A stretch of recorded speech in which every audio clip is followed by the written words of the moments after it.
Për një jave, territori shqiptar është futur në sezonin veror. Ashtu të gjitha bashkitë kanë bërë promovimin e gjithë aktivitetet të tyre me rastin e çeljes së sezonit veror 2025. Edhe Bashkia Divjakës, një javë më parë, promovoi panairin apo çeljen e sezonit turistik të vitit 2025.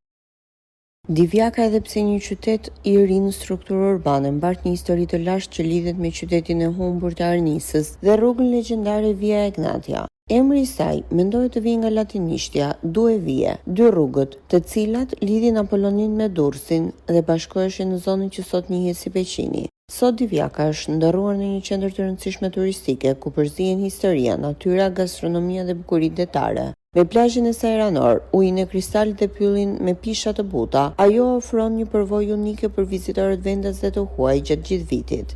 Bashkia e Divjakës hapi sezonin turistik 2025 me një fest që bashkoi historinë, kulinarin dhe pasurinë natyrore të zonës. Turistët po rikthehen masivisht në bregun e saj ranor, të joshur nga bukuria magjepse së lagunës së Karavastas, një perlë natyrore në mbrojtje të veçantë. Pelikanët Kaçorel, të njohur ndryshe si simbolet e parkut, janë në vëzhgim dhe kujdes të vazhdueshëm nga autoritetet, përfshirë edhe kryetarin e bashkisë Josif Korrea, i cili ka theksuar rëndësinë e menaxhimit të qëndrueshëm të vijës bregdetare dhe resurset natyrore të zonës. Parku kombëtar i Divja Karavastas është bërë një destinacion i preferuar për të apasionuarit pas natyrës dhe vëzhgimit të shpendëve. Pelikanët Kaçorel, flamingot, rosat e egra, çafkat e shumë lloje të tjera shpendësh kanë gjetur strehë në këtë mbretëri të gjelbër, ku ndalimi i gjuetisë dhe mbrojtja e pyllit kanë sjellë një ringjallje të jetës së egër. Vizitorët vijnë çdo fundjavë nga gjithë Shqipëria dhe jashtë saj për të eksploruar ishullin e Pelikanit, kënetën e madhe ku mbretërojnë flamingot, kënetën e vogël, vend strehim për rosat dhe shpend të tjerë.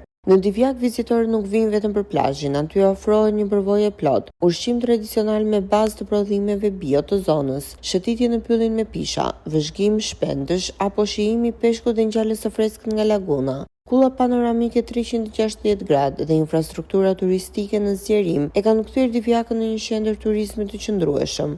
Bukuritë e parkut dhe biodiversiteti i tij kanë tërhequr edhe vëmendjen e mediave ndërkombëtare, të cilat nëpërmjet reportazheve kanë sjellë në vëmendje vlerën natyrore dhe unike të këtij vendi. Divjaka është më shumë se një destinacion veror, është një mbretëri natyrore, ku qielli, toka dhe uji bashkohen për të ofruar një përvojë të pazvendësueshme çdo ditë të vitit.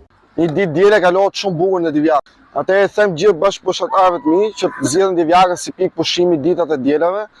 Kalohet qetë, kalohet bukur. Është shumë si rrallë thjesht Divjakë. Po Divjak Karavastaja ka një gjelbërim të mirë dhe një qetësi, do me thënë që bie trupi në qetësi dhe është ajri shumë i pastër. Me sa shikoj ju keni ardhur si familje? Po jemi bërë një 2-3 grupe familjare. A i vizitoni shpesh Divjakën?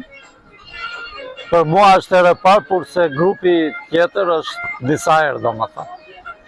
Si shikoni, do ta vazhdoni ta vizitoni Divjakën? Po, do ta vizitoj përsëri.